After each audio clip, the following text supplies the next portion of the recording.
Welcome to The Explainer. Today, we're digging into a core concept in chemistry. I mean, this stuff affects everything, from the food on your plate to the soap in your bathroom. We're going to get right into the chemical showdown between acids, bases, and salts. You ever stop and think, what's the deal with the sour taste of a lemon or that weirdly slippery feel of soap? And why are some chemicals so, well, corrosive? It turns out these are all just clues pointing to a hidden chemical identity. And believe it or not, it all comes down to this one fundamental chemical divide. So today, let's dive into the story of these two chemical opposites, acids and bases. And of course, what happens when they finally meet. All right, let's get into it. First up, let's meet our first character in this chemical drama, the acid. And if you want to think of them in simple terms, they're basically the proton donors of the chemical world. They like to give things away. So what is an acid, really? Well, at its very core, it's all about what it does when you put it in water. See, it releases these things called hydrogen ions, which for our purposes are basically just single protons. And that simple act, donating a proton, is what gives an acid all of its famous or infamous characteristics. But here's where it gets interesting. Not all acids have the same personality. Think of it this way. Strong acids are the life of the party. They go all in. When you put them in water, they give away every single one of their hydrogen ions. On the other hand, you've got weak acids. They're a bit more shy, more hesitant. They only give away some of their hydrogen ions. That ethoic acid in your vinegar? Total weak acid. So how can you spot an acid in the wild? Well, here's your classic checklist. That sour pucker you get from a lemon? Yep, that's citric acid. In a lab setting, the go-to test is litmus paper. Acids always turn blue litmus paper red. And, of course, the big one, in concentrated forms, they can be super corrosive. That's why you see all those warning labels. Okay, so we've met our proton donors. Every hero needs a counterpart, right? So let's bring on the bases. And if acids are all about giving away protons, you can probably guess what bases are all about. They are the eager proton acceptors.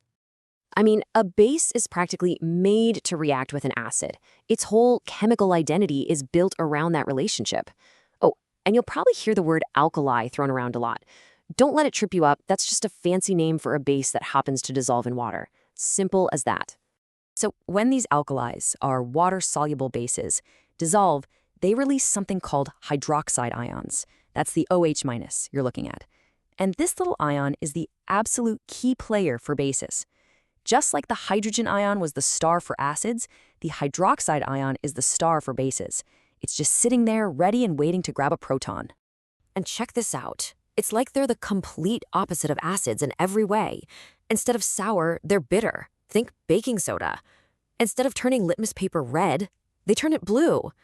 And that feel? Not corrosive, but slippery, almost soapy. Which, of course, makes perfect sense, because this property is literally why they're the foundation of soap. Okay, so we've met our players. On one side, the proton-donating acid. On the other, the proton-accepting base. The stage is set. So what happens when these two opposites finally meet in the same solution? Well, you get the main event. It's called neutralization. And it's this really elegant chemical dance. You see, the hydrogen ion from the acid just can't resist the hydroxide ion from the base. They're drawn together like magnets. They combine, and poof, they form a perfectly stable, perfectly neutral water molecule, H2O. And what about the leftovers, the other ions that were hanging around? Well, they pair up too, and they form a brand new thing that we call a salt. And really, this whole incredible reaction boils down to one simple, super powerful equation. Acid plus base gives you salt plus water.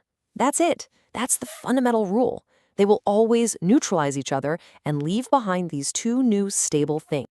So this whole neutralization thing is really about finding balance, right? Restoring order to the chemical universe.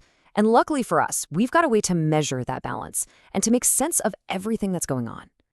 And that tool is the famous pH scale. Honestly, the best way to think about it is like a scoreboard for this whole acid-base battle. On a technical level, it's a scale that measures the concentration of those hydrogen ions we talked about. But really, it just tells you who's winning. It's a pretty straightforward scale, running from 0 to 14. Anything below 7, that's acid territory. And the lower you go, the stronger the acid. Lemon juice, for example, is way down there around a pH of 2. Now, anything above 7 is alkaline or basic. Soap is usually around a pH of 10, So what's right in the middle? Yep, the magic number 7. 7 is perfect neutrality. It's the point of absolute balance. A pH of 7, which is what pure water has, means the acid and the base have completely canceled each other out. It's a perfect tie. Okay, but here's a cool little twist. When we say salt is created, we're not just talking about the stuff you sprinkle on your fries. In chemistry, salt is a massive family of different compounds, and what kind of salt you get actually depends on who was fighting. If you have a strong acid and a strong base, yeah, you get a perfectly neutral salt. But what if you have a strong acid and a weak base? Well, the acid kind of wins, and you end up with a salt that's still a little bit acidic. And the same thing happens in reverse. So, okay, this is all cool chemistry, but why does it actually matter in the real world? Well, acids are total workhorses of our modern world. I mean, they're essential for making the fertilizers that grow our food. We use them to preserve food so it doesn't spoil. And that phase in your soda, you can thank carbonic acid for that. And bases? They're every bit as important. Think about it. They're fundamental to making soap, paper, and glass. We brush our teeth with them in toothpaste, we build our cities with them in cement, and we clean up tough messes with them in grease removers. They are everywhere. So you see, this whole chemical story, this constant back and forth between acids and bases, it's happening all around you, all the time. From the dirt in your garden that might need its pH balanced, to the antacid you might take after a big meal. That's just a base neutralizing excess acid in your stomach. So the real question to leave you with is, now that you know what to look for, where are you going to see this incredible chemical balance next?